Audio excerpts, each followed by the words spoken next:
کبھی بھولی ہوئی منزل بھی یاد آتی ہے راہی کو، اور بھٹکے ہوئے آہو کو پھر سوئے حرم لے چل۔ اس کی ضرورت ہے مسلمان کو پھر اس کا مقصد یاد دلایا جائے۔ پاکستان اس لیے نہیں بنایا گیا تھا کہ ہمارے ہاں ٹاٹے اور برلے نہیں تھے تو ہمارے پاس اس کے بھی باپ وجود میں آ جائیں، اس لیے تو نہیں بنایا گیا تھا۔ پاکستان اس لیے نہیں بنایا گیا تھا کہ جاگیرداروں کی جاگیرداریاں محفوظ ہو جائیں۔ پاکستان اس لیے تو نہیں بنایا گیا تھا۔ اور یہ کہ نمازیں اور مسجدیں تعمیر ہو جائیں، مسجدیں تو امریکہ میں تعمیر ہو رہی ہیں عالی شان سے عالی شان، اس لیے پاکستان نہیں بنا تھا۔ آج بھی مسلمان، میں معذرت سے عرض کر رہا ہوں مولانا سے، آج بھی بھارتی مسلمان کی ایوریج نمازی ہونے کے اعتبار سے پاکستانی مسلمان سے کہیں بہتر۔ یہاں تو جس کے پاس 2 پیسے ہو گئے اس نے سب سے پہلے برقع اتار کے پھینک دیا۔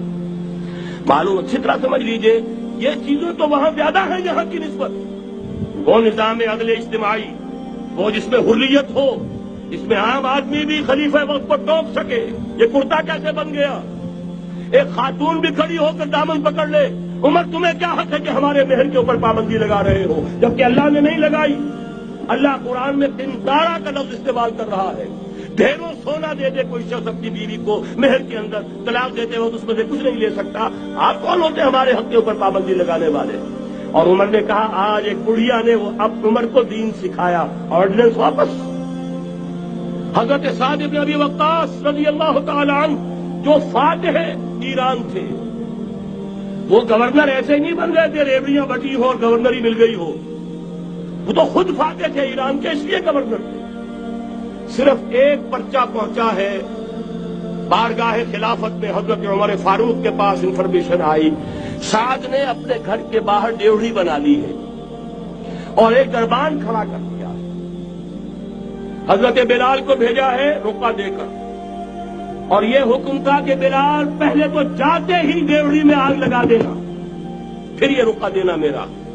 اور رقعے میں لکھا ہوا تھا، اے سعد، لوگوں کو ان کی ماں نے آزاد جانا تھا، تم نے انہیں اپنا غلام کب سے بنا لیا ہے؟ یہ دربان کھڑے کر دیا اپنے آگے۔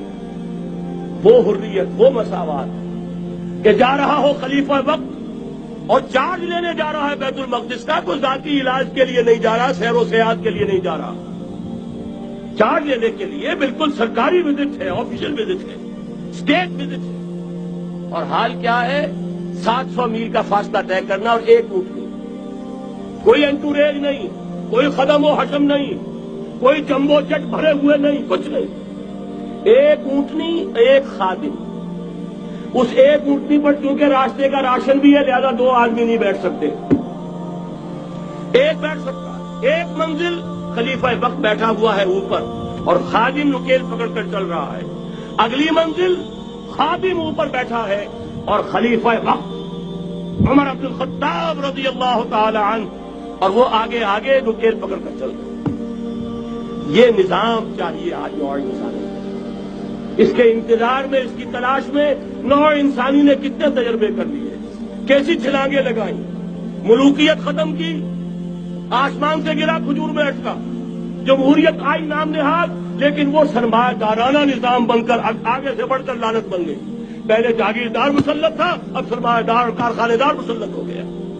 اس سے نکلنے کے لیے زور لگایا، کمیونزم کی طرف گئے، چھلانگ لگائی، اب ایک پارٹی ڈکٹیٹر بن کر بیٹھ گئی۔ انسان رست از یک بند کا استاد در بندے جگر، ایک چیز سے غلامی سے نجات پاتا ہے، دوسری میں پھنس جاتا ہے۔ اور کیوں؟